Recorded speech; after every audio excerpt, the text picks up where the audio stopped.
L'île au jeu. Salut, c'est François de l'île au jeu. On vous présente les derniers jeux qu'on a essayés. On commence avec Ducky vole à Villa Clearfork. C'est un jeu de déduction.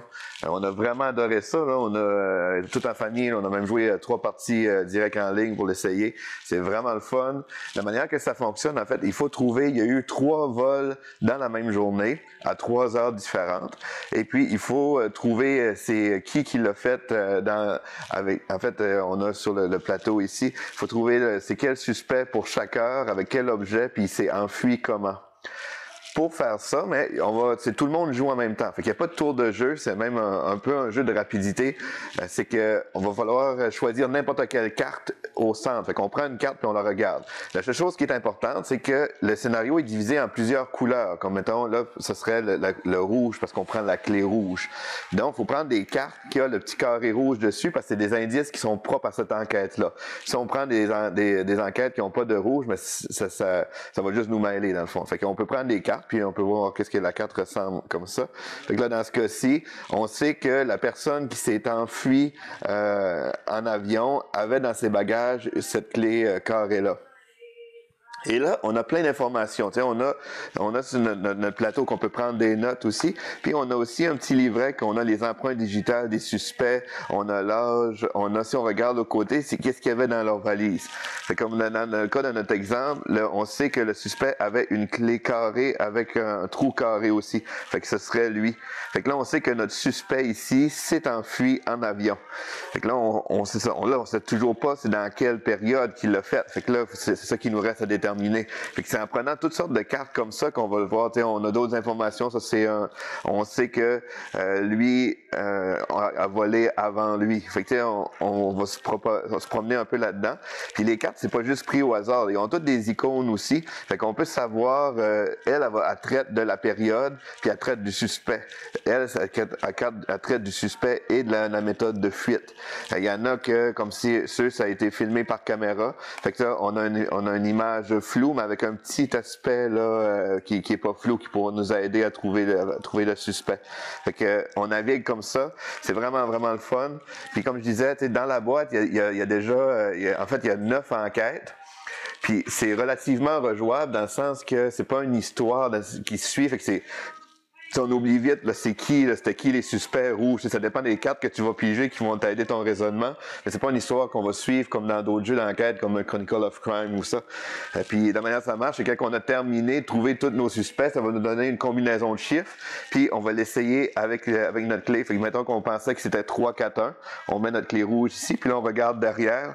Mais là, ça sera un échec, parce que la bonne combinaison était ici. Fait que ça nous permet justement de vérifier sans trop voir les chiffres. Puis parce que c'est un super beau concept. Ça, c'est une boîte. Présentement, il y a 3 boîtes de sortie. Ça, c'est la boîte plus facile. Il y a des boîtes intermédiaires, puis une experte aussi. Fait que c'est un super bon jeu. On enchaîne ensuite avec Escape Your House, Spy Team. C'est un jeu un peu comme les salles d'évasion, sauf que c'est à faire dans la maison. Puis c'est fait pour enfants. C'est à partir de 8 ans. C'est 3 à 6 joueurs, mais en fait, le nombre de joueurs n'a vraiment pas d'importance. Là. Mais c'est vraiment des énigmes assez faciles. C'est pour enfants. Puis la façon que ça fonctionne, c'est que on va, selon les enquêtes, il y a 6 enquêtes dans la boîte. On va prendre des cartes énigmes comme ça, puis on va les cacher dans plusieurs pièces. Fait que en suivant les énigmes, on va mettre ces genres de faux cadenas là sur différentes portes avec des énigmes. Puis selon il va toujours avoir des choix de réponse. Puis selon la réponse, mais si on réussit à trouver la bonne réponse, comme là, ce serait une mauvaise réponse, fait que c'est un échec. Mais si on trouve une bonne réponse, mais là, ça nous donne la clé. Fait que là, on peut aller mettre notre clé sur notre faux cadenas. Puis là, ça le débarre. Fait que là, on peut ouvrir la porte de la pièce, puis voir la prochaine énigme, puis on avance comme ça dans la maison. Fait que ça rend le jeu très dynamique. Quand on arrive à la fin, fait que là, mettons, ça c'est le cadenas plus sérieux qu'on met pour sortir de la maison, dans le fond. Fait que quand on trouve l'énigme finale, ça nous donne la clé, puis là on peut aller débarrer la porte finale de la maison pour dire qu'on s'est sauvé. C'est le fun, c'est dynamique. Il y a une petite minuterie qui nous suit tout le long pour nous suivre pendant la partie. Fait que c'est vraiment ceux qui aiment les salles d'évasion là, pour jouer en famille avec des jeunes enfants, là, c'est vraiment parfait. Ça anime super bien là, un petit après-midi. On a joué ensuite à Jardin anglais. C'est un jeu pour 12 ans et plus, les parties de 30 minutes pour 1 à 5 joueurs. C'est un jeu de cartes très simple, mais qui est quand même un bon casse-tête d'optimisation. C'est comme pas facile, c'est toujours déchirant, c'est difficile de bien agencer nos cartes. De la manière que ça fonctionne, c'est qu'on va avoir tout le monde, au début, elle est vide, on a juste la ligne des objectifs ici, mais le but, ça va être de construire un jardin de 3 cartes par 3 cartes.